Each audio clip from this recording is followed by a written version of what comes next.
Hello students, आज की इस वीडियो में हम एनसीईआरटी क्लास 10th मैथमेटिक्स के चैप्टर पॉलिनोमियल्स को कंटिन्यू करेंगे।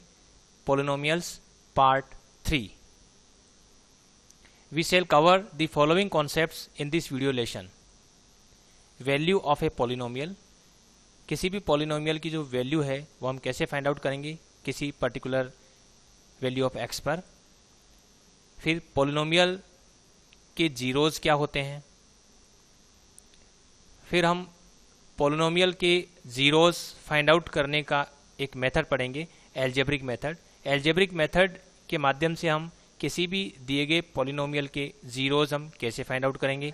तो पहले तो हम सीखेंगे कि जो पॉलिनोमियल है उसकी किसी पर्टिकुलर एक्स की किसी पर्टिकुलर वैल्यू पर पॉलिनोमियल की वैल्यू हम कैसे फाइंड आउट करेंगे। फिर पॉलिनोमियल के जीरोज क्या होते हैं इस कॉन्सेप्ट को सीखेंगे, और उसके बाद जीरोज फाइंड आउट करने के जो एल्जेब्रिक मेथड होते हैं का एक एल्जेब्रिक मेथड होता है, दूसरे भी मेथड है, लेकिन आज की इस वीडियो में हम फोकस करेंगे एल्जेब्रिक मेथड पे। तो उस एल्जेब्रिक मेथड को हम एग्जांपल के माध्यम से आज की इस वीडियो में सीखेंगे।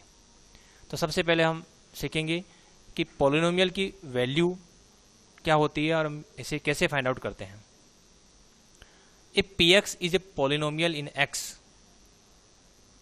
कोई भी पॉलिनोमियल है पी एक्स और ये इस वेरिएबल एक्स में है, और suppose K is any real number, then the value obtained by replacing X by K in P x is called the value of P x at x is equal to K and it is denoted by P K. यानी जो भी polynomial दे रखा होगा, polynomial का एक expression होगा, algebraic expression होगा, उसमें जहाँ एक्स होगा वहाँ उस एक्स की जगह यदि हम के रख देते हैं, if we replace x with k, और ऐसा करने के बाद जो वैल्यू हम फाइंड आउट करते हैं that value is called the value of polynomial at x is equal to K and that value will be denoted by P K. तो इसको हम एग्जाम्पल के माध्यम से सीखेंगे। तो एक क्वेश्चन लेते हैं इसके लिए। What is the value of P x is equal to x square minus 3x minus 4 at x is equal to 1 at x is equal to 2 at x is equal to minus 1 at x equal to 4। तो इन x की different values पर इस polynomial की value क्या होती है ये हम फाइंड आउट करेंगे। तो इसको सॉल्व करते हैं। सबसे पहले x इज इक्वल टू 1 पर हम देखेंगे कि इस पॉलिनोमियल की वैल्यू कितनी होती है। तो हमें ये पॉलिनोमियल दे रखा है p x is equal to x square minus 3x minus 4। इसमें हम जहाँ भी x है वहाँ x की जगह 1 पुट कर देंगे। तो जैसे ही हम x की जगह 1 पुट करते हैं तो राइट हैंड साइड में यहाँ x की जगह 1 रखने से ये 1 स्क्वायर माइनस 3 इंटू 1 माइनस 4। फिर हम इसको फर्दर सॉल्व कर लेंगे। तो यहाँ 1 स्क्वायर 1 और 3 इंटू 1 3 और ये माइनस 4, माइनस 3 और माइनस 4 ये माइनस 7 हो गया। तो 1 माइनस 7 माइनस 6। तो इस तरह से वैल्यू ऑफ पी एक्स यानी ये जो पॉलिनोमियल था उस पॉलिनोमियल की value at x is equal to 1 पर माइनस 6 आ रही है। तो इस तरह से जो है हमने इस पॉलिनोमियल की value at x is equal to 1 पर फाइंड आउट कर ली। इसके लिए हमने x की जो वैल्यू 1 है वो जहाँ भी x था उसको हमने 1 से रिप्लेस कर दिया, और इससे जो आंसर आया that value will be equal to the value of polynomial at x is equal to 1। दूसरा लेते हैं x इज इक्वल टू 2 पर। यहाँ पर हमें ये पॉलिनोमियल दे रखा है p x is equal to x square minus 3x minus 4। तो यहाँ x इक्वल टू 2 पर इसकी वैल्यू फाइंड आउट करनी है। तो जहाँ भी x है वहाँ हम x की जगह 2 रख देंगे। तो जैसे ही x की जगह 2 रखेंगे राइट हैंड साइड में यहाँ 2 रखा तो ये 2 स्क्वायर माइनस ये 3x वास्तव में 3 इंटू एक्स है, मल्टीप्लाई में है, तो माइनस 3 इंटू 2 और ये माइनस 4। तो 3 इंटू 2 6 हो गया, 2 स्क्वायर 4 हो रहा है। तो इसको हम फर्दर सोल्व कर लेते हैं। ये आता है, इसमें दोनों सेम साइन है। तो ये माइनस 6 माइनस 4 तो ये माइनस 10 हो गया, और फिर 4 माइनस 10 करेंगे तो माइनस 6 आ गया। या फिर आप ये जो माइनस 4 है इसको 4 से कैंसिल आउट कर दें, ये भी कर सकते हैं। ये जो माइनस 4 ये प्लस 4 और ये माइनस 4 कैंसिल आउट, और ये जो माइनस 6 है ये आ गया। तो इस तरह से जो P2 है वो माइनस 2 आ रहा है। तो ये होगी इस पॉलिनोमियल की जो वैल्यू है at x is equal to 2 वो आ रही है माइनस 6। तो यहाँ हम कह सकते हैं कि value of P x at x is equal to 2 is minus 6। X equal to 2 रखने से भी वैल्यू कितनी आ रही है, माइनस 6 आ रही है। एक्स इक्वल टू जो हमने देखा था, थोड़ा बैक चलते हैं। यहाँ देखो x इज इक्वल टू 1 पर भी वैल्यू आ रही थी माइनस 6, और x इज इक्वल टू 2 पर भी जो वैल्यू आ रही है वो आ रही है -6। और अब हम x इज इक्वल टू -1 पर इसकी वैल्यू फाइंड आउट करते हैं। ये पॉलिनोमियल है और जहाँ जहाँ भी x है वहाँ x की जगह -1 पुट कर देंगे। यहाँ थोड़ा सावधानी बरतनी है, x स्क्वायर है तो यहाँ इस x की वैल्यू चूँकि -1 है तो -1 होल स्क्वायर लिखना पड़ेगा ताकि गलती ना हो। और यहाँ x -1 रख रहे हैं तो इसको ब्रैकेट में रखना पड़ेगा क्योंकि यहाँ 3 इंटू है और इंटू और माइनस फिर पास आ जाएंगे तो गलती होने की संभावना हो जाती है। तो यहाँ हम इस -1 को ब्रैकेट में बंद कर देंगे। अब हम इसको फर्दर सोल्व करते हैं। -1 होल स्क्वायर है तो इसकी वैल्यू हो जाएगी 1 और यहाँ -1 और -3 को मल्टीप्लाई करेंगे तो +3 और ये -4 है तो 1 + 3 4 हो गया क्योंकि इन दोनों का साइन एक जैसा है तो इनको हम ऐड कर लेंगे तो 3 + 1 4 -4 तो 4 - 4 इज इक्वल टू 0। तो value of polynomial at x is equal to -1 comes out to be 0। तो value of px at x equal to -1 is 0। तो यहाँ x इक्वल टू -1 पर पॉलिनोमियल की जो वैल्यू है वो 0 आ रही है। इसी तरह से x इक्वल टू 4 पर देखते हैं। पॉलिनोमियल जहाँ भी x है वहाँ 4 रख देंगे और इसको फर्दर सोल्व करेंगे तो यहाँ आ रही है x इज इक्वल टू 4 पर भी वैल्यू आ रही है 0 क्योंकि 4 स्क्वायर 16 हो रहा है, यहाँ 3 इंटू 4 12 है और ये 4 हो रहा है तो यहाँ -3 इंटू 4 -12 है, -4 दोनों के सेम साइन है, इनको हम ऐड कर लेंगे तो माइनस के 16 हो गया और 16 - 16 0। तो value of polynomial px at x is equal to 4 is 0। तो इस तरह से जो है हम किसी भी पॉलिनोमियल की वैल्यू x की किसी पर्टिकुलर वैल्यू पर फाइंड आउट कर सकते हैं। अब हम सीखेंगे कि पॉलिनोमियल के 0 का क्या मतलब होता है। What does it mean by 0 of a polynomial. तो इसकी डेफिनेशन पहले समझ लेते हैं।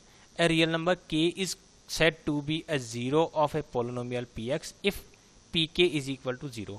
यानी यदि इस रियल नंबर k को हम जो गिवन पॉलिनोमियल है उसमें x की जगह रिप्लेस कर देते हैं, x की जगह यदि हम k पुट कर देते हैं और एंटायर पॉलिनोमियल्स जो है वो 0 के इक्वल हो जाता है।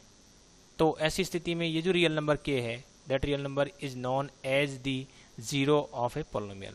तो ये पॉलिनोमियल के 0 की डेफिनेशन है। यानी कोई भी रियल नंबर है यदि उसको हम पॉलिनोमियल में जो वेरिएबल x है उससे रिप्लेस कर देते हैं उस रियल नंबर को तो जो वैल्यू है x को रिप्लेस कर देते हैं उस रियल नंबर k से तो value of entire polynomial if becomes equal to 0 then k is called the 0 of the polynomial. तो इसको हम एग्जांपल के थ्रू समझते हैं। देखिए अभी हमने एक पॉलिनोमियल लिया था px is equal to x square minus 3x minus 4 और उसमें हम जब x की जगह -1 पुट करते हैं और इसको फर्दर सोल्व किया था तो entire value of the polynomial becomes 0। तो यहाँ से ये क्लियर हो रहा है कि ये जो है वो k का काम कर रहा है। ये कोई ऐसा रियल नंबर k है यदि हम x को उस k से रिप्लेस कर देते हैं, यानी यहाँ -1 से रिप्लेस किया था तो value of entire polynomial becomes 0। So this -1 will be the 0 of the polynomial by this definition. So -1 is the 0 of the polynomial px। क्योंकि -1 जैसे ही इस polynomial में रखते हैं x को रिप्लेस करते हैं इस -1 से तो value of entire polynomial becomes equal to 0. So this -1 is the 0 of the polynomial इस definition के अकॉर्डिंग। इसी तरह देखिए ये जो px था हमारा x square minus 3x minus 4, यदि हम x को 4 से रिप्लेस कर देते हैं तब भी ये 0 हो रहा है क्योंकि 4 स्क्वायर 16 हो रहा है या 3 इंटू 4 तो 12 है, यानी ये -12 और ये -4 तो ये पूरा 16 माइनस 16 इज इक्वल टू 0। तो इस तरह से 4 रखने पर भी ये 0 हो रहा है। सो 4 is also the 0 of the polynomial px। Actually ये जो क्वाड्रेटिक पॉलिनोमियल है ये इसकी जो डिग्री है वो 2 है। तो किसी भी पॉलिनोमियल की यदि डिग्री 2 है तो उसके अधिकतम 2 0 हो सकते हैं। तो यहाँ 2 0 है, एक तो अभी देखा हमने -1, दूसरा है 4। क्योंकि जैसे हमने -1 रखा इस x को -1 से रिप्लेस किया तो p of -1 comes out to be 0. Similarly when x is replaced with 4 we get p4 is equal to 0। तो जैसे रख रहे हैं तो -1 पर भी 0 हो रहा है और 4 पर भी पूरे पोलिनोमियल की वैल्यू 0 हो रही है। So -1 and 4 both are the zeros of the polynomial px। जिसके 2 0 मिल रहे हैं क्योंकि ये क्वाड्रेटिक पोलिनोमियल है। तो जिसकी डिग्री 2 होती है उसके 2 जीरोज़ मिलते हैं, एटमोस्ट 2 जीरोज़ मिलते हैं। और यदि किसी पोलिनोमियल की डिग्री 1 है, जैसे कि लीनियर पोलिनोमियल, तो उसका केवल एक ही ज़ीरो हमें मिलेगा, और जितनी डिग्री उतने ही ज़ीरोज़ मिलते हैं। यानी number of zeros of a polynomial will be either equal to the degree of the polynomial और लेस देन दैट डिग्री, या तो डिग्री के बराबर होंगे या डिग्री से कम होंगे। और एग्जांपल लेते हैं। अब की बार हम एक लीनियर पोलिनोमियल कंसीडर करते हैं, p x is equal to 6x minus 18, और इसके ज़ीरोज़ फाइंड आउट करते हैं। तो चूँकि ये एक लीनियर पोलिनोमियल है, इसकी डिग्री 1 है, तो इसका अधिकतम एक जीरो होगा। तो वो जीरो कौन सा है वो हमें फाइंड आउट करना है। इसके लिए हमें x की जो वैल्यू है वो डिफरेंट वैल्यू रख के देखनी है, और x की देखना है कि x की कौन सी वैल्यू पर entire value of the polynomial becomes zero, वो हमें देखना है। तो बाय इंस्पेक्शन मेथड देखें तो हम हिट एंड ट्रायल मेथड कह सकते हैं। तो उसमें हम x की वैल्यू रिप्लेस करते जाएंगे। जैसे मान लीजिए मैं x की जीरो पुट करता हूँ, तो p जीरो कितना आता है चेक करते हैं। तो यहाँ 6x है, तो 6 इंटू जीरो माइनस 18, तो 6 into zero zero minus 18, zero minus 18 minus 18, तो ये नॉन जीरो है। यहाँ से मैं कह सकता हूँ कि ये जो वैल्यू आ रही है ये क्या है, नॉट जीरो है, ये जीरो नहीं आई। अगर ये जीरो नहीं आ रही है तो हमें कोई दूसरी वैल्यू ट्राई करनी पड़ेगी। तो अब आगे बढ़ते हैं, दूसरी वैल्यू लेते हैं। जैसे मान लो मैं x को 2 से रिप्लेस कर देता हूँ, और 2 से रिप्लेस करता हूँ तो यहाँ हो रहा है 6x माइनस 18, तो 6 इंटू 2 माइनस 18, तो ये हो रहा है 12 माइनस 18 यानी कि माइनस 6, और minus 6 again not equal to zero है, तो ये भी जीरो के इक्वल नहीं है। तो यहाँ से क्लियर है कि हमें डिफरेंट x की वैल्यू लेनी पड़ेगी, और हमें चेक करना पड़ेगा कि पूरे एंटायर पोलिनोमियल की जो वैल्यू है वो जीरो कब होती है। तो ऐसे आप ट्राई करते जाएं। तो यदि हम आगे बढ़ते हैं और यदि हम लेते हैं x की वैल्यू 3 लेते हैं, तो देखिए 6 इंटू 3 18 माइनस 18 हो रहा है, और 18 माइनस 18 जीरो हो रहा है। अब ये जीरो हो रहा है, तो जब ये जीरो हो रहा है डेफिनेटली दिस जीरो हो रहा है, तो ये इंडिकेट कर रहा है कि यहाँ जो हम x की वैल्यू रख रहे हैं ये 3, ये जो 3 है ये वो रियल नंबर k हो गया जिसके लिए value of entire polynomial becomes equal to zero. तो ये जो 3 है, ये 3 इस लीनियर पोलिनोमियल का ज़ीरो कहलाएगा।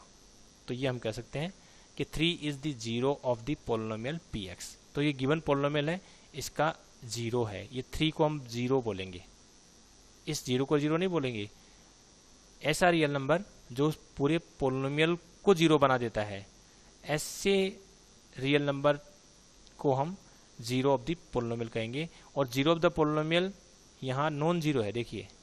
तो ये ज़ीरो का दो मीनिंग है, एक तो ज़ीरो ये जो नॉर्मली हम जिसको कहते हैं ज़ीरो, ये ज़ीरो है, लेकिन यहाँ जो पोलिनोमियल के ज़ीरो की बात होती है तो पोलिनोमियल का जो ज़ीरो है वो एक ऐसा नंबर होता है जो नॉन ज़ीरो भी हो सकता है। जो यहाँ है देखिए ये 3 नॉन ज़ीरो ही है, लेकिन इसको हम ज़ीरो ऑफ द पोलिनोमियल कह रहे हैं, because when we put this x value of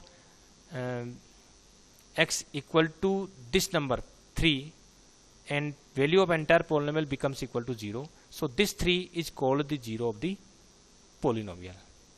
लेकिन अब ये जो मेथड है इसमें आप देखिए ध्यान से कि हमें x की डिफरेंट वैल्यूज़ लेकर ट्राई करना पड़ रहा है और चेक करना पड़ रहा है कि x की ऐसी कौन सी वैल्यू है जिस पर ये ज़ीरो हो। तो कभी तो ये जो हिट एंड ट्रायल मेथड है इसमें हम जल्दी ज़ीरो तक पहुंच जाएंगे, कभी कभी हमें हो सकता है बहुत देर लग जाए। तो हमारे पास एक सिस्टमेटिक मेथड होना चाहिए जिससे हम किसी भी पोलिनोमियल के ज़ीरो तक पहुंच सकें, यानी ज़ीरो फाइंड आउट कर सकें। तो अब हम एक एल्जेब्रिक मेथड पढ़ेंगे जो किसी भी पोलिनोमियल के ज़ीरोज़ को फाइंड आउट करने में हमारी हेल्प करेगा। तो इसके लिए भी हम एग्जांपल लेते हैं। मान लीजिए अभी जो लीनियर पोलिनोमियल लिया था जिसको हम हिट एंड ट्रायल मेथड से इसके ज़ीरोज़ फाइंड आउट किए थे, तो उसी पोलिनोमियल को फिर से लेते हैं। Suppose px is equal to 6x minus 18 is a polynomial, और this is in fact a linear polynomial, और हमें इसके ज़ीरो फाइंड आउट करने हैं। तो किसी भी पोलिनोमियल के ज़ीरो फाइंड आउट करने हैं तो हमें x की ऐसी वैल्यू की तलाश होगी ताकि ये पूरा का पूरा जो px है वो इक्वल टू ज़ीरो हो जाए। तो इसको सॉल्व करने के लिए हम उल्टा काम करेंगे। अगर हमें जीरोज फाइंड आउट करने हैं तो हम P x is equal to zero को सॉल्व कर लेंगे। तो क्योंकि ये जो P x is equal to zero जो इक्वेशन है, यदि हम इसे सॉल्व करेंगे तो हमें एक्स की वो वैल्यू मिलेगी जो इस पूरे पोलिनोमियल की वैल्यू को जीरो बना देती है। तो इसको सॉल्व करने से जो एक्स की वैल्यू आएगी, that value of x will represent the zero of the polynomial. तो हम क्या करेंगे, यदि हमें किसी भी पोलिनोमियल के जीरो फाइंड आउट करने हैं या जीरोज फाइंड आउट करने हैं, एक या एक से ज़्यादा जीरो हो सकते हैं, तो ऐसी स्थिति में हम उस पोलिनोमियल को इक्वल टू जीरो लिखकर सॉल्व कर लेंगे। यानी P x is equal to zero लिखेंगे और फिर उसे सॉल्व कर लेंगे। सॉल्व करने से जो एक्स की वैल्यू आएगी या वैल्यूज आएगी वो गिवन पोलिनोमियल के जीरो या जीरोज होंगे। तो हम P x is equal to zero को सॉल्व करेंगे। तो P x is equal to zero से शुरू करते हैं और इसको सॉल्व करते हैं। अब हम पी एक्स की वैल्यू पुट कर देते हैं, 6x minus 18 is equal to zero हो गया। फिर इसको हम फर्दर आसानी से सोल्व कर सकते हैं, 6x इज इक्वल टू 18, फिर x is equal to 18/6, so x will be equal to 3। तो यहाँ से x की वैल्यू 3 आ रही है, तो definitely 3 is the zero of the polynomial px। ये जो गिवन पोलिनोमियल है उसका एक जीरो 3 है, और चूंकि ये लीनियर पोलिनोमियल है, डिग्री 1 है, तो इसका अधिकतम एक ही जीरो हो सकता है। तो ये वो जीरो हमने फाइंड आउट कर लिया है। तो गिवन पोलिनोमियल px का एक जीरो जो है वो है 3। तो देखिए इस मेथड से आसानी से हम आंसर तक पहुंच सकते हैं। इसके पहले जो हमने हिट एंड ट्रायल मेथड किया था वो कॉन्सेप्चुअल मेथड कह सकते हैं, कि हमें x की डिफरेंट वैल्यू रखने से देखा कि कब जाकर उस पोलिनोमियल की वैल्यू जीरो हो रही है। तो इसमें हमें समय लग सकता है, तो उस तरीके से भी कर सकते हैं, लेकिन ये ज़्यादा अच्छा तरीका है कि हम पूरे पोलिनोमियल की वैल्यू को इक्वल टू जीरो सेट कर लें और फिर उसे सॉल्व कर लें। तो whenever we want to find out zero of a polynomial, we will solve polynomial is equal to zero. उसको हम सॉल्व कर लेंगे। सॉल्व करने से जो एक्स की वैल्यू आएगी, दैट वैल्यू और values will represent the zero और जीरोज ऑफ द पोलिनोमियल। अब ये तो लीनियर पोलिनोमियल था। अब हम दूसरा एग्जांपल लेते हैं कि एक क्वाड्रेटिक पोलिनोमियल का, जो भी हम अभी देख चुके हैं कि P x is equal to x square minus 3x minus 4 एक पोलिनोमियल है, और इसके जितने भी जीरोज है वो हमें फाइंड आउट करने हैं।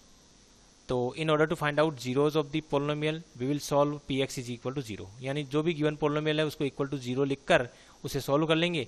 सॉल्व करने से जो आंसर्स आएंगे, यानी जो भी एक्स की वैल्यू आएगी वो वैल्यू गिवन पोलिनोमियल के जीरोज को रिप्रेजेंट करेगी। तो हम P x is equal to zero को सॉल्व करते हैं। तो P x equal to P x की वैल्यू पुट कर देते हैं, x square minus 3x minus 4 is equal to zero.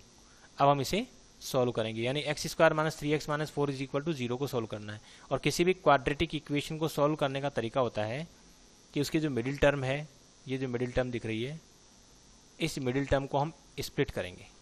तो इस माइनस 3x को हम स्प्लिट करेंगे और इसके ऐसे दो टुकड़े करेंगे ताकि उनको मल्टीप्लाई करने पर इसकी जो एक्सट्रीम टर्म है दोनों, ये वाली और ये वाली, ये दो जो टर्म है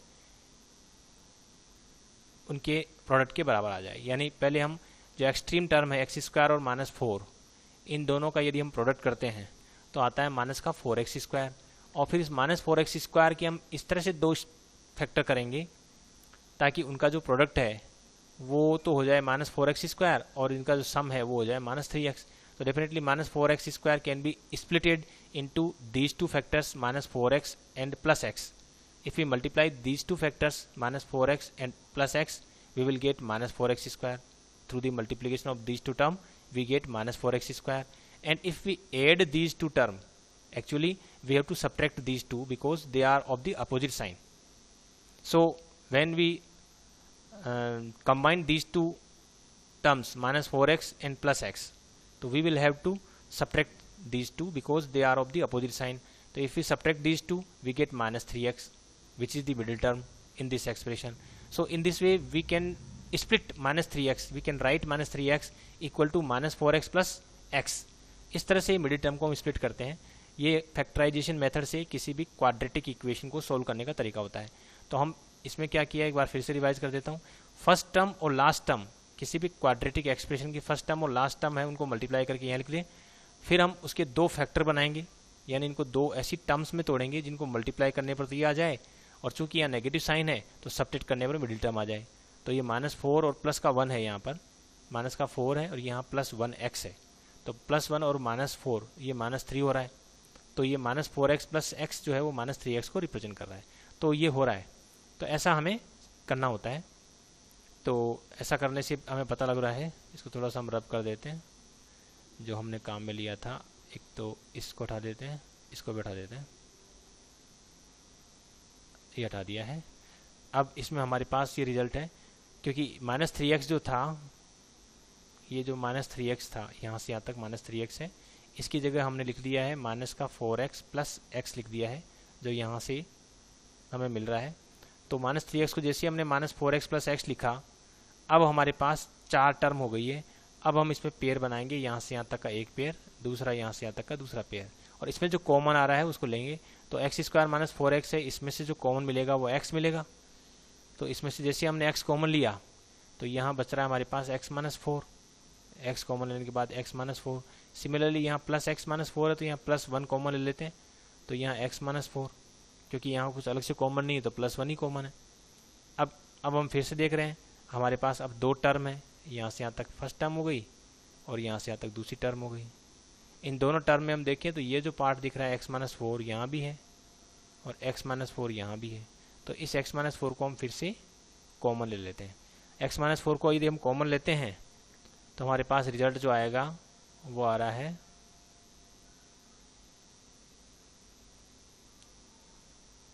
ये, थोड़ा इनको रब कर देते हैं।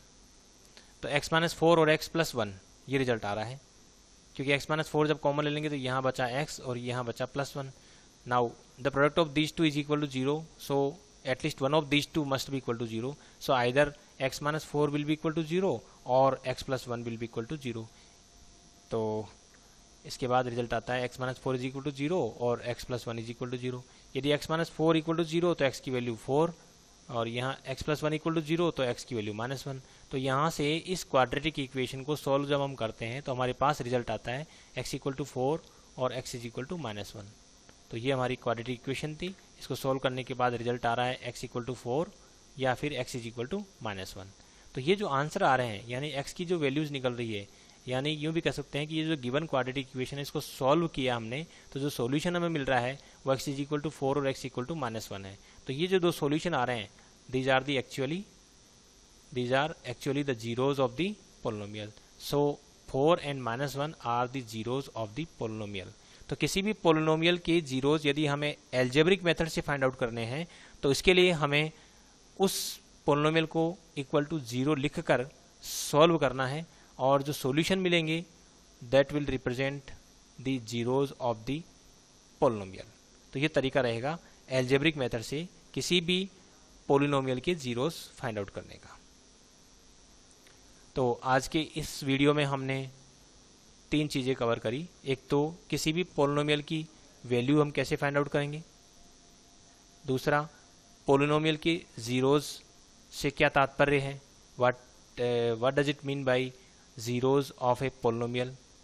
इसमें हमने देखा कि जो लीनियर पोलिनोमियल होता है जिसकी डिग्री 1 होती है उसके 1 जीरो होता है, क्वाड्रेटिक पोलिनोमियल के अधिकतम 2 जीरो हो सकते हैं, और यदि कोई पोलिनोमियल ऑफ डिग्री n है तो उसके अधिकतम n डिस्टिंक्ट जीरोज हो सकते हैं।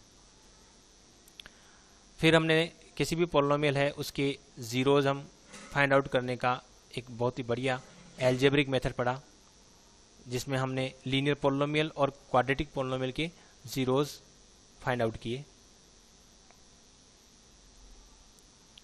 Thanks for watching this video.